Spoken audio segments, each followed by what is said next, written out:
अस्सलाम वालेकुम dear students. जैसा कि आप लोग जानते हैं कि हम डेमोक्रेटिक पॉलिटिक्स का चौथा चैप्टर, जिसका टाइटल इलेक्टोरल पॉलिटिक्स है, वो हम पढ़ रहे हैं। हमने ऑलरेडी इसमें एक टॉपिक को कंप्लीट किया हुआ है, various steps, that is the various steps in election process. उसमें हमने देखा कि बहुत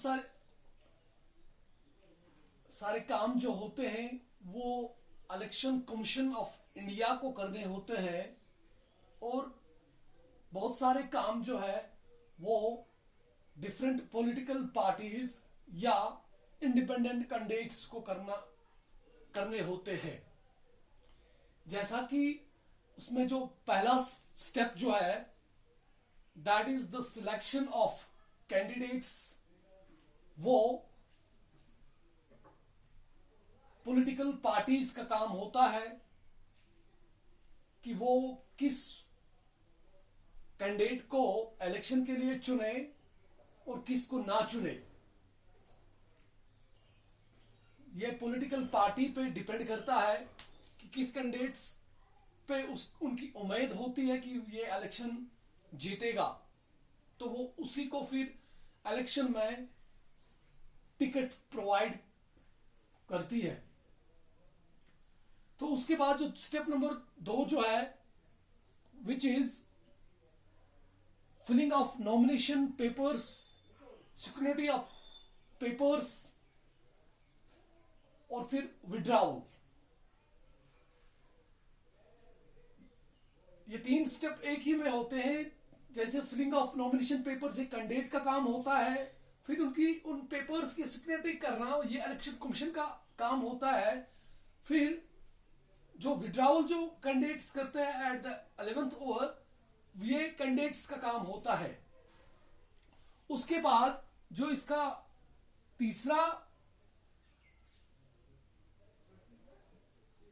चौथा जो इसका स्टेप है वो है अलॉटमेंट ऑफ सिंबल्स। ये काम भी इलेक्शन कमीशन का होता है।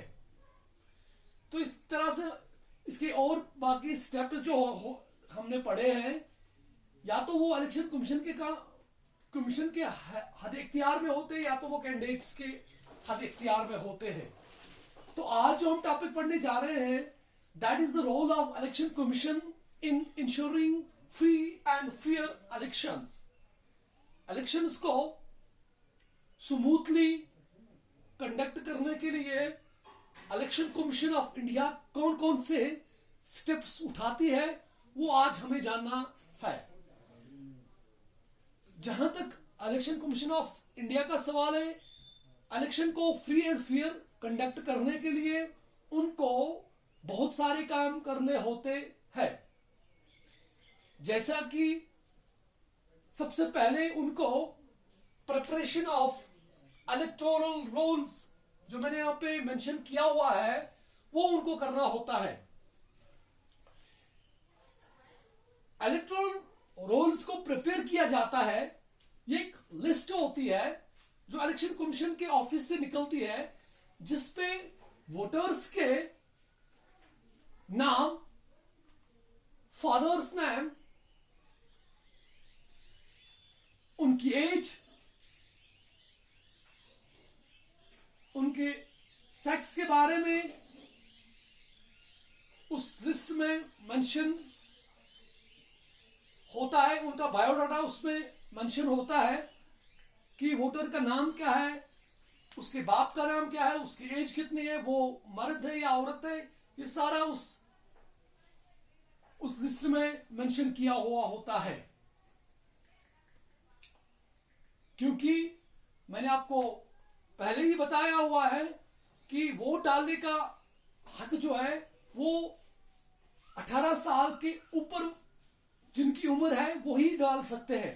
लेकिन उसमें मैंने आपको कुछ डिस्क्वालिफिकेशंस के बारे में बता दिया है कि अगर कोई इंसान जिसका दिमागी तवाजुन ठीक ना हो वो अपना वोट कास्ट नहीं कर सकता है, या अगर कोई इंसान क्रिमिनल केसेस में इन्वॉल्व हो वो भी अपना वोट डाल नहीं सकता है, या अगर कोई बैंक करप्ट हो तो वो भी अपना वोट, ना ही वो इलेक्शन में पार्टिसिपेशन कर सकता है, चाहे एज ए कैंडिडेट या एज ए वोटर वो शामिल नहीं हो सकता है। तो उसके बाद जो दूसरा स्टेप है, that is the delimitation of the constituencies. Election होने से पहले पूरे एरिया को डिलिमिटेट किया जाता है जहां पे इलेक्शन होने जा रहे होते हैं। तो डिलिमिटेशन तो आप यूं समझे कि कॉन्स्टिट्यूएंसीज को क्लियर कट में डिवाइड किया जाता है। जैसे कि मैं आपको बता दूं कि अगर हमारे यहां पे अभी तक in our district there are 5 assembly constituencies, अगर कल जाके यहां पे कोई डिलिमिटेशन होती है तो यहां पे जाके 6 या 7 कॉन्स्टिट्यूएंसीज बना दी जाती है through election commission of India, तो वो इसमें ऐड हो जाती है। एक area, for example area of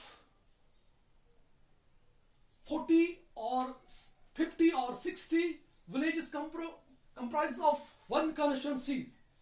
तो इसी तरह से दूसरी कॉन्स्टिट्यूएंसी जो है उसमें भी 60-70 गांव को जोड़ के एक कॉन्स्टिट्यूएंसी बना दी जाती है।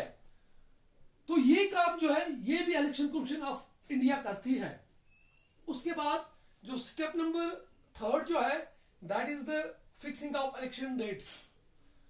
उसके बाद इलेक्शन कमीशन ऑफ इंडिया क्या करती है, वो इलेक्शंस का डेट अनाउंस करती है।